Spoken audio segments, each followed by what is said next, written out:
Hey friends, happy Thursday. I'm releasing this one on a different day. I didn't want to wait. I've already kind of put this off for a few weeks. So just going to go ahead and release this one on Thursday. It's the day of our Gemini full moon. So we'll talk about that a little bit. But just wanted to give you a quick update. It's been a few weeks since I've released a podcast episode. That was not intentional. This whole journey of podcasting has been a really interesting one for me because I set out to do this for a year. And I really wanted to see what would happen if I committed to doing it for a whole year. And I'm seeing how the cosmic energies that are at play are impacting even this. No surprise, right? But because I haven't done this before, I didn't know how that would play out. So we just had Mercury retrograde, and Mercury is all about communication. And I was actually recording an episode with someone else that was supposed to be released the day that Mercury went into retrograde last month. And it didn't get released. And when I went back after the recording to do the editing, I realized that somehow I had recorded my video, my voice, and her voice, but not her video, which is very Mercury retrograde-y. You need to triple check anything that has to do with communication during those time periods. And so that kind of threw me off my balance. I've had a really good cadence of recording and releasing on a weekly basis. And then life just happens, right? We all have things going on. It's in the US, the holiday season. We just had Thanksgiving. I was prepping for that. And so I haven't put out an episode for a few weeks. So here we are. When this releases, it will be December 4th. It will be a Thursday. It will be the day of our Gemini full moon, and it's in Sagittarius season. So Scorpio season has come and gone. We're now in Sag season. And I love this because while a lot of people are talking about the new year's coming, plan for the next year, get ready for the new year, Sagittarius goes, wait, come back to the now. Enjoy the now. Let's make sure that we don't completely skip these last few weeks of the year because they are very important. Sure plan, sure think ahead, but before you do that, come back to the now. And Sagittarius is such a cool energy because it's very experiential, right? It is a fire sign, but I liken it to the fire that's getting passed from one torch to another. I need to experience something for myself. I need to learn something for myself. I need to go out, see the world, experience the world, and then I want to pass that on to others. I want to tell others about it. I want to teach others about it. I want to bring others into what I'm experiencing. That's a really, for me, one of my favorite ways to look at Sagittarius energy. It's especially important as we round out the current year that we take the time in the now, that we take the time to look at how has this year gone? What have I learned, right? Sagittarius, what have I learned? At this Gemini full moon is a really good time to be thinking about what have I learned over this past year? I always like to, at the beginning of each season, and I missed this with having missed a few episodes, I like to talk about the signs. So let's do that. Let's kind of dive into Sagittarius a little bit deeper. If you have your sun, your moon, your rising sign in Sagittarius, if you have other planets here, this is going to be especially important for you, but we all have Sagittarius in our chart. So consider those things. What is in Sagittarius in your chart? If there's nothing there, that's okay. It's normal to have signs and houses that don't have anything placed there. But think about that house that Sagittarius is associated with, and you can apply it there. So like I said, Sagittarius, it's a fire sign. It is that torch light that gets passed one to another. It is all about people with their sun in Sagittarius tend to shine by learning, right? They go out and experience something new. They read about something new. They have just this incredible energy and optimism for learning. And I think about one of my coaches, her son is in Sagittarius, and she was a journalist for years. That was her background. And then now she teaches other women how to tell their stories.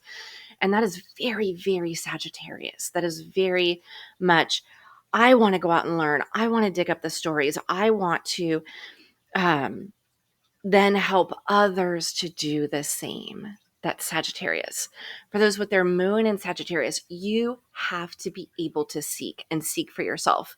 If somebody says, hey, we're going to go do this project, this is the way we're going to get it done, you have to follow these steps, you're going to push against that because your inner needs are to be able to figure that out yourself. You need to know, sure, some of us still need parameters, right? Especially if you, with other placements that need for some form of parameters might be there. But to a certain extent, you need to figure out how to do things on your own. You want to experience it for yourself. It's super important that you be able to be driven by your intuition, that you be able to be in a place where you're constantly learning and growing. I know a couple of folks with their moon in Sagittarius. One of them is in a position right now where she's being asked to just do the same thing day in and day out, to stop learning, to stop growing. And it is killing her because she needs that learning. She needs that ability to grow. That is a Sagittarius moon. With Sagittarius rising, there's this constantly looking out for what is there to experience, right? You go into a new situation, a new room, a new setting, and the question is, what can I experience here? What can I learn here? What truth might I find here? With this being a fire sign, there is a little bit of that brashness that we sometimes see with Aries or Leo that's kind of like more concerned with the truth than with the feelings behind something. Fire signs tend to not be super feelings oriented. And so that kind of pursuit of truth can sometimes be over feelings. We're not so worried about feelings when we're pursuing the truth about something, which isn't a bad thing. Because Sagittarius is so big on the experience, a lot of times the whole process of getting there, the whole journey, is so much more important than the actual destination. I think with Sagittarius, the one thing that we have to be careful of is, because of this idea that truth can be more important than feelings, we have to be careful. We have to be careful to balance those things. We have to be careful to be thinking about the consequences of our actions. Sagittarius is an intuitive sign, but sometimes, especially with fire signs, we can kind of burn our bridges along the way. And so for those of us with strong Sagittarius placements, we have to be careful that the way that we say things, the way that we talk about things does still consider other people's feelings. That idea of, well, I'm just telling the truth. Why would somebody be offended by the truth? The truth can be painful. And so, yeah, we want to pursue truth. Yes, we want to do that. Sometimes knowing that it may hurt someone else's feelings. And we can't forget about that impact of hurting somebody else's feelings. That is a very fine line to walk. And that's something that if you have a lot of fire placement, you probably need to pay more attention to other people's feelings. If you don't have a lot of fire placement, you might be hyper aware of other people's feelings. And so maybe you need to bring a little bit more of this heat to your conversations. I can't tell you which of those it is. That's something that's so dependent on the circumstance, the different people involved, what the conversation is about. But it's something that I think we can all learn from, is this idea of holding both our fire, our truth, and water, other people's feelings together, that when they combine, right, that can be, one can put out the other, or it can be something that kind of brings a sense of balance. The other thing is, for those with strong Sagittarius placements, not everybody is as comfortable with the experience as you are. I think, every sign has this thing where we have to go, oh yeah, not everyone is on the same page as I am. Not everybody thinks or feels or needs the same way that I do. And for Sagittarius, where you want to go out and explore it and experience it for yourself, others need a lot more boundaries. Others need a lot more information. Others need a lot more time to process things emotionally, maybe. And so, again, just being aware of where you might be within that. If you are with someone or partnered in any way with somebody with a really strong Sagittarius placement, they may not be the planner. They may not be the person who's going, all right, we're going on a trip. Here's our full itinerary. They may just be like, hey, we're going on a trip. Let's go. My bags are packed. I'm ready. And so giving them that space to do that is important, while also honoring whatever it is that you need. Okay. With this Gemini full moon, Gemini is an air sign. And so this is going to it can fan the flames of the Sagittarius fire. And we want that, right? As long as it's not destructive, we want that. We want to see our own inner fire grow. And so thinking about that theme with this full moon today and working with its energy over the coming days, think about how to be here now. How can you fan the flames today of your own inner fire, your own truth, your own pursuit of truth, your own pursuit of the experiences that you want to have? How can you fan that flame? And what have you done over the course of the past 6 months since our Gemini new moon to fan those flames?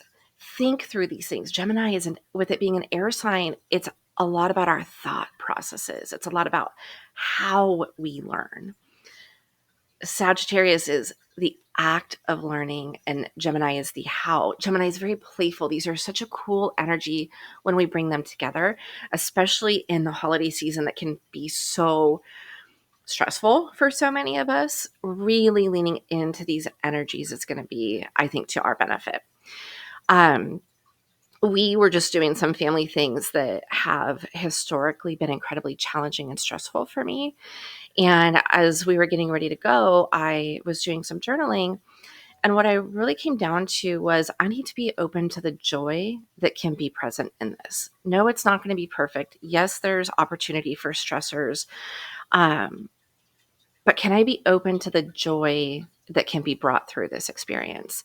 And that's very much what I think we all can be asking during this season, especially if it's a challenging season for us, is can I be open to joy? It doesn't mean that it's not stressful. It doesn't mean that it's not challenging, but it's going into these dual energies of Sagittarius and Gemini, into the playful side of things, into the experiential side of things. What joy can I experience this season? I will leave you with that. I am going to try my best to continue doing Mondays for the next couple of weeks. I do think there will be another lapse in those Mondays. So over the next few weeks, as we go through the holiday season, know that I'm thinking about you. Know that I love doing this podcast. I love getting to talk about the energies at play.